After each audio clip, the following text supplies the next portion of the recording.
I was broke. No, I'm just kidding.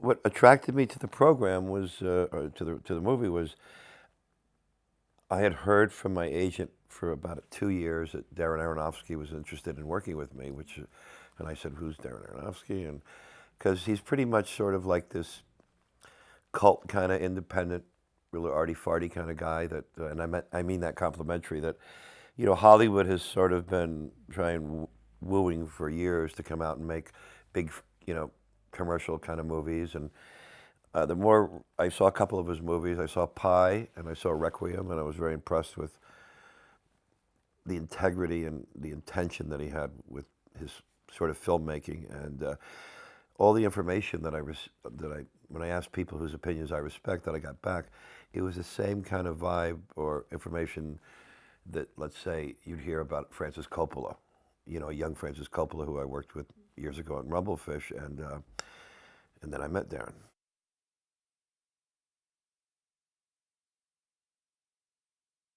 My first meeting with Darren was quite interesting because I'd heard so much about him, and uh, I was very curious because the information I got on him was so impressive. I heard how smart that how my shrink even told me. He goes, "Oh, Darren Aronofsky, he's very smart." I also heard things about him that made me very eager to meet him. I heard he was his own man. He does not compromise. He's smarter than the rest of us. And the information I got was really interesting. And so when I met him, he came walking across the street, and I actually was sitting in a restaurant in the village, and I didn't know what he looked like, and I was like looking across the street, and because one thing I don't do is I don't meet people in offices. So I said you got to meet on neutral ground. So I picked the restaurant, and I don't even meet people on neutral ground. I meet them in my territory. So especially guys like him. I didn't want to meet him in his office or his production company. And so he agreed to meet me, and I see this guy pull up on a bicycle with a crash helmet, and I go, oh, that's got to be him if he's wearing a crash helmet. And he sort of like walked across the street like his balls were too big for his pants, and he had this kind of air of on his face, this kind of like he knows something that you don't know, And he came over, he introduced himself. He right away started saying, "Well, you've ruined your career for the last 15 years. You've self-destructed." He goes, "And I'm trying to do a movie with you, and I can't raise a dime on your name. And if I do this movie with you, you're going to listen to everything I tell you. You're going to do everything I say, and you can never disrespect me in front of the crew, and I can't pay you." And I thought, well, he's smart and he's got a lot of balls. This is the kind of guy I want to work with. And then he gave me the script.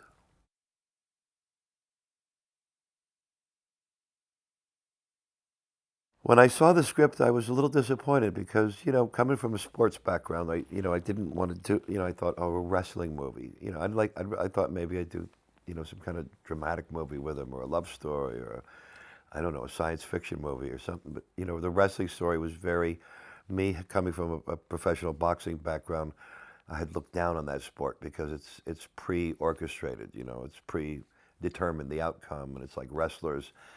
I thought, oh, no, they're like, and then I read it and I thought, well, I've spent a lot of time in gyms and many more years than he has pumping iron and in gyms, and I didn't buy a lot of the dialogue. So I said to him, I said, look, I want to make this, you want me to do all those things you've asked me to do. I said, you have to trust me. I want to make this personal. And so I said to him, how I would say, I said, the scenes with the young daughter, I said, this is what I would say. These are things in my life that I have said. Sometimes when there's somebody that you love a lot and who's getting ready to leave you, you only have like a few minutes to get your point across. And there's an air of desperation. You know that if if you can't move this thing, you're going to lose her.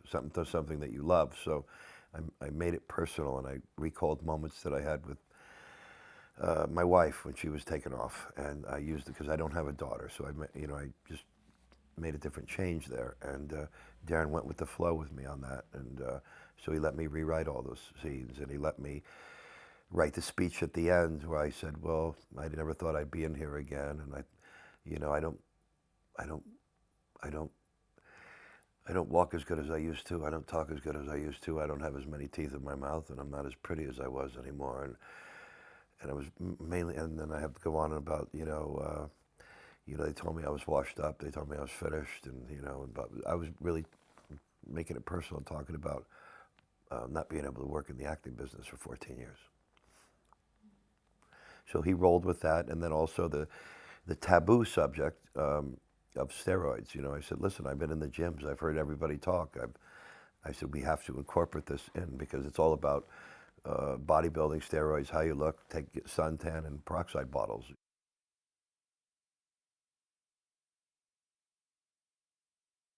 I think with Randy, the character in the movie, you're finding a man who he's 10 years past his prime. He has at one time in the 80s he was a big star. He was in Madison Square Garden wrestling in front of thousands of people. He had a wife at one time and a daughter, and when you're on the circuit like this, like with any sports, you travel a lot, and they drive a lot. They team up together and they share gas money and they go to different venues, and along the way you lose contact with the ones you love. You lose contact with the ones you're supposed to be responsible for, and your loved ones, your wife, your daughter. And along this journey, he self-destructed, and he got older, and time's gone by, and I think it transcends just the wrestling sport. You could make a case for a footballer, who's moving on in age, and then they sell them to a team that's not too good, or a different league, or a boxer that just says, I know, I just need one more fight, but he's already.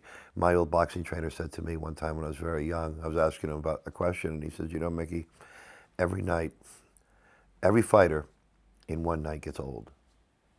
And for these men who are sportsmen, they have a regimen. This is the main thing. They have a regimen. They get up, they do their run, they go to the gym, they have a fight coming up, they train. When they don't have that in their life anymore, whether it be wrestling, football, or whatever, a lot of them become lost souls, and it's a painful existence which relates to Randy because you're living in what I have been told and what I've gone through. You're living in a state of hopelessness, and you're living almost in shame. I remember times over a 10-year period, I'd go into a 7-Eleven to buy a pack of cigarettes or something. There'd be several people in the store, and some idiot in the middle of the night would go, "Hey, didn't you used to be? Aren't you who you're?" And they say it real loud. It's like, Jesus Christ, let me get out of here, And sort of that's like how Randy, like, there's a scene in the supermarket where it's sort of like that.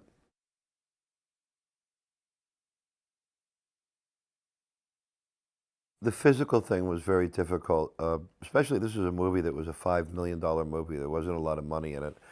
And so Darren made a very interesting choice. He chose to shoot it in a very objective documentary style way, handheld camera, so we could move quickly because of the budget. I mean, a lot of the wrestling matches were that we did were all done during live shows, and we would run in handheld. There'd be a match on, and then we'd run in, and Darren would announce to the audience, "We're doing this. This is my name's Darren Aronofsky, and we do it, and we do the matches right in front of a live, crazy, like wrestling audience, and it was a lot of pressure because I had these guys are really big dudes. I had to like put on 28 pounds, but I had to put on 28 pounds of muscle, not fat, and I had close to 7.5 months to do that, and then 4 months to crash course to learn how to wrestle.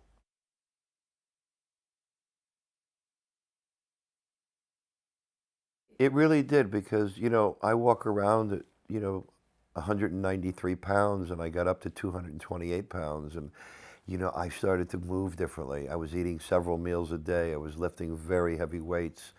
I had hired this Israeli commando, this trainer who was brutal with me. It was like, 3 hours split routine, 3 hours of working out, 6, 7 meals.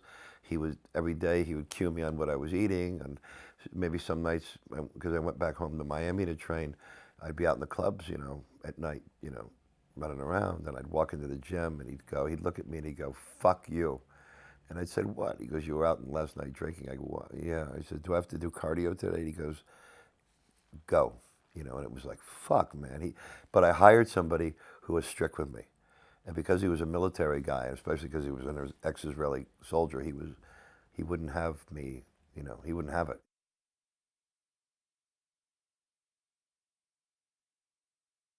When I used to box, I used to come out to Sweet Child of Mine.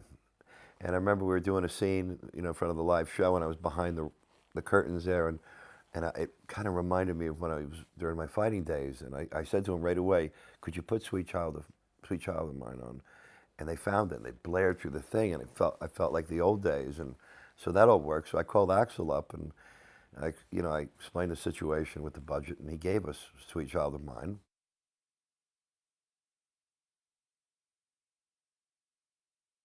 After about 6 days, I really felt that I went, this movie's going to be special.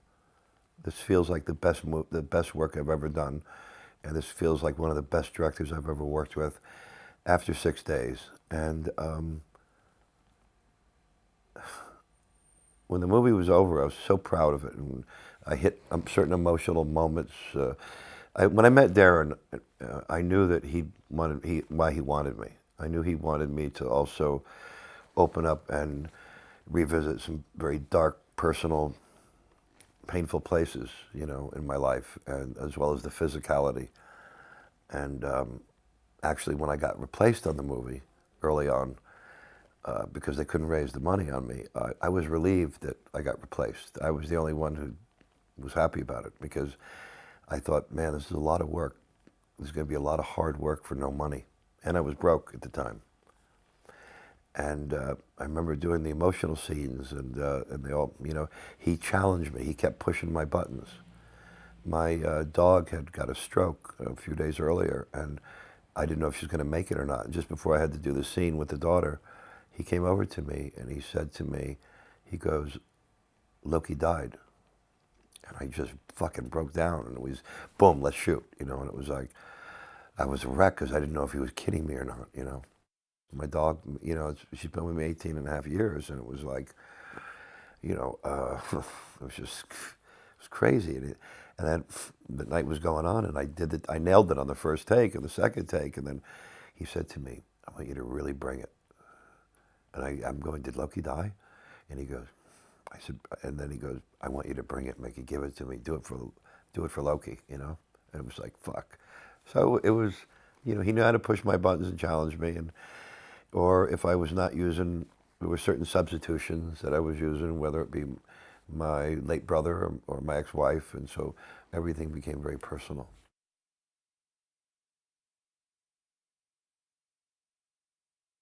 I've been out of the loop for about 14 years, so it was, they kept, in the last several years, since I started to get back into it, they give me a day here, 2 weeks there. I mean, my reputation was terrible, and I behaved terribly, and I'm the one that was the cause of it all. And so, Robert Rodriguez would give me a job here for a few days, or Tony Scott would give me a job, or Stallone would give me a job. Sean Penn put me in The Pledge in a really good role for one day, and and then gradually, because it was about being accountable. And, most of my career I wasn't accountable, and I didn't care about rules or repercussions, and I paid the price for it. It feels a little surreal because you're when you've when you like, I had a career for a little while, and then it was gone. And when you're like kind of like a somebody, and then you're a nobody for 14 years, and you're living, as my shrink would tell me, in a hopeless situation because it's out of your hands. Because it was never about my acting; it was about my behavior. So so living in a hopeless situation, losing my career, my wife, my house, my money, my brother. Um, um, it was living in a hopeless situation with only hope. And you can go a long way on hope, even when you're like in the desert or in the dark and there's no daylight. So with all this happening now, I mean, after all these years, I'm very thankful. I'm grateful. Somebody said to me the other day, "Oh, now you can really stick it to Hollywood and tell them, I don't fuck off." And I don't. That's not the way I feel, because I'm the one that burnt all the bridges. I had pieces inside of me that were broken, and I didn't have the knowledge or the information to fix them until I went and got help.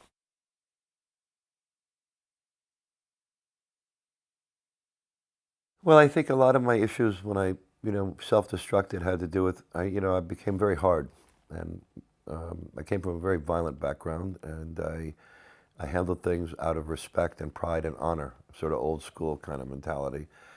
And I think that really covered up issues I had of abandonment and shame, because it's more easy to walk around hard than it is feeling like worthless. And I think there's a big part of me that's always going to feel that way, and so I don't really like watching myself.